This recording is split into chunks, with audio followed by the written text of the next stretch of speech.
The Very Best of Friends by Margaret Wilde. Illustrated by Julie Vivas.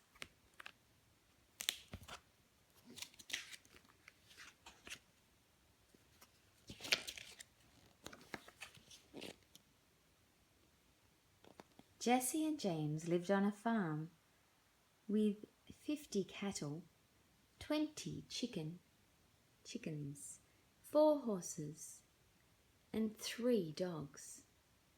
But there was only one cat, William.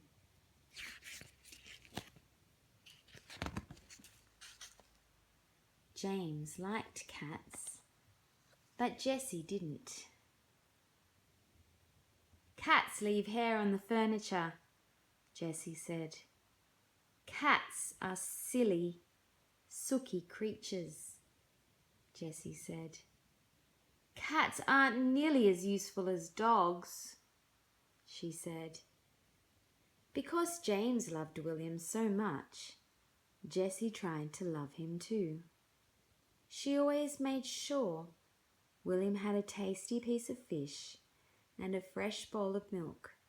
She even scratched him under the chin now and again.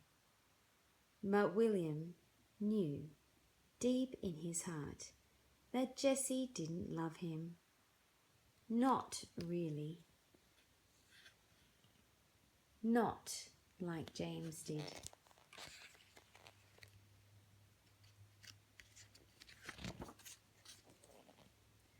William was careful not to bother Jessie too much.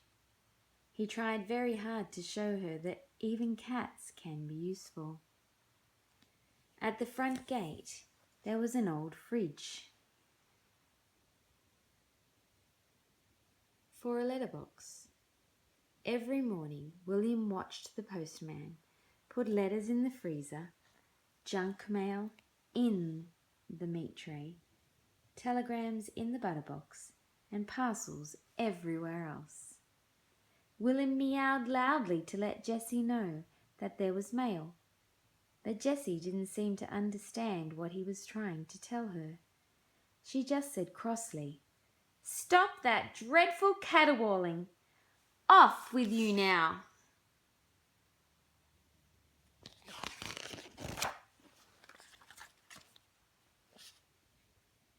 So off William would go, off to find James.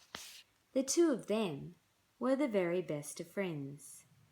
Together they ploughed the fields and mucked out the stables and dropped bales of hay for the cattle. But William always made sure he was inside the truck when Boss the bull came near.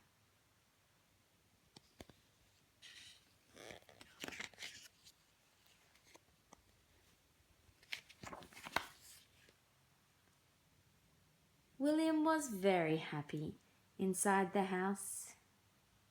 He had a basket near the fire, 2 shining food bowls under the kitchen table, and a flap in the kitchen door so he could come and go as he pleased.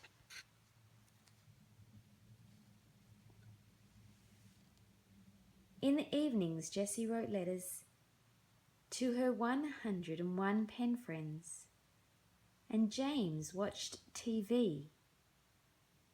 William snuggled on James's lap and purred like an engine.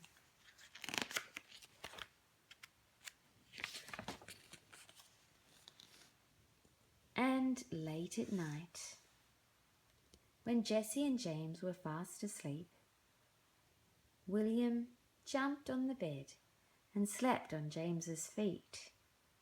James said he was better than a hot water bottle any day.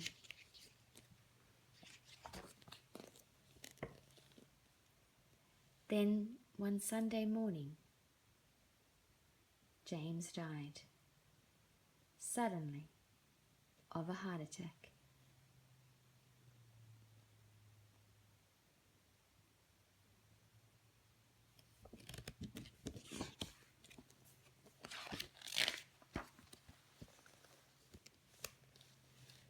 Jessie cried a lot when she thought no one was looking.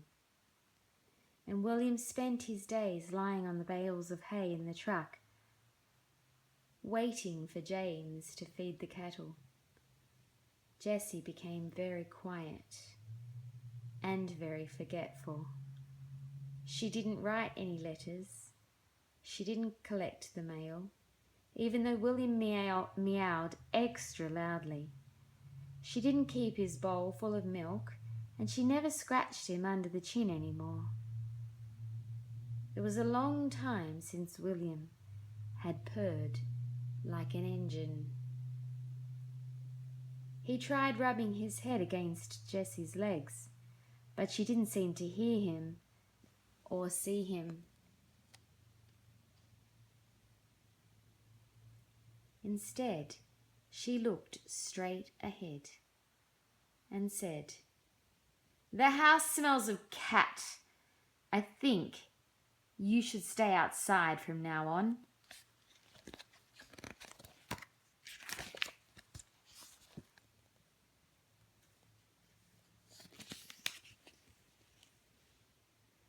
She put William's 2 food bowls outside the kitchen door and bolted the cat flap. She put his basket next to the tractor in the shed and said, "From now on, you can sleep here. It's warm in the shed, and you will soon get used to it." William didn't like sleeping in the shed. It was dark and lonely. It smelled of paint and petrol and chicken manure. He didn't like being shut out. He meowed and yowled and scratched at the door, but Jessie didn't seem to hear him or see him. Sometimes when she opened the kitchen door, William dived into the house and crouched under the table. There he stayed until Jessie crawled after him and pulled him out and carried him back outside.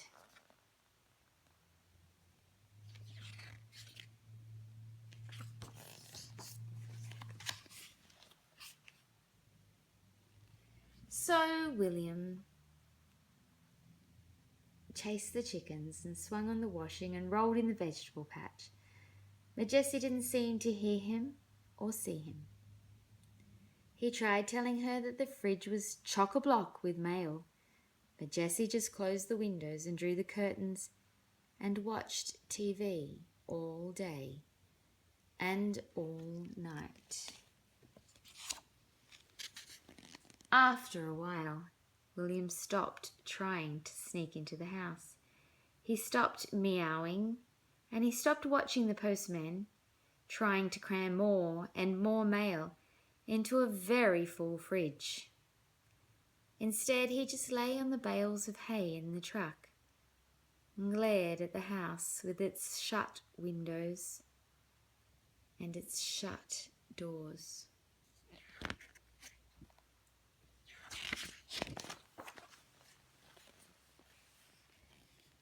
And late at night, William prowled the country roads and fought with cats and hunted anything that moved. He grew mean and lean, and he hated everything and everyone.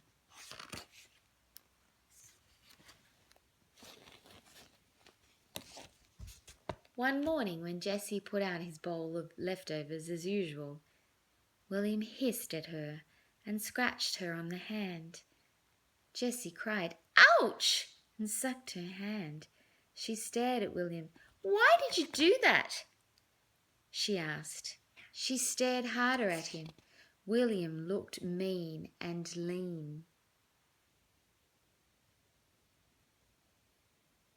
He had a torn ear and a bald patch in his fur. He didn't look a bit like James's cat anymore. Jessie left the kitchen door open for a while.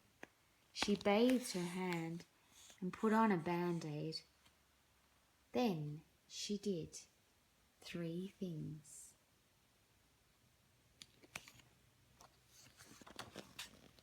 First, she unbolted the cat flap.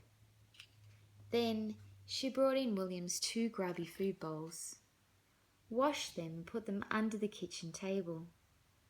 Last of all, she fetched his basket from the shed and put it near the fire.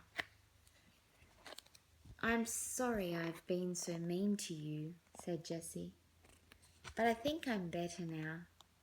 Will you come into the house with me? We could get to know each other. Perhaps one day we could be the very best of friends." But William stalked off, eyes flashing, tail in the air. He crouched under the tractor, and there he stayed until Jessie crawled after him and pulled him out and carried him into the house.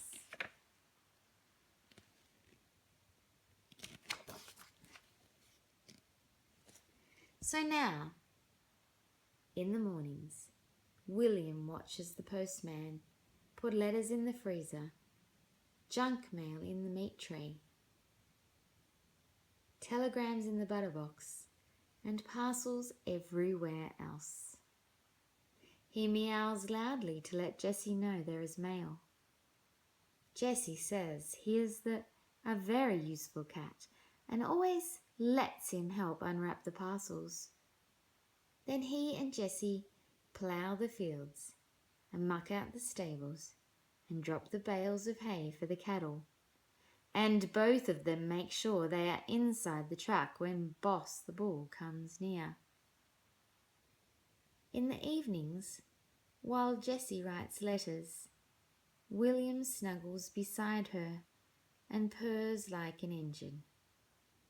He knows deep in his heart that Jessie is beginning to love him a lot.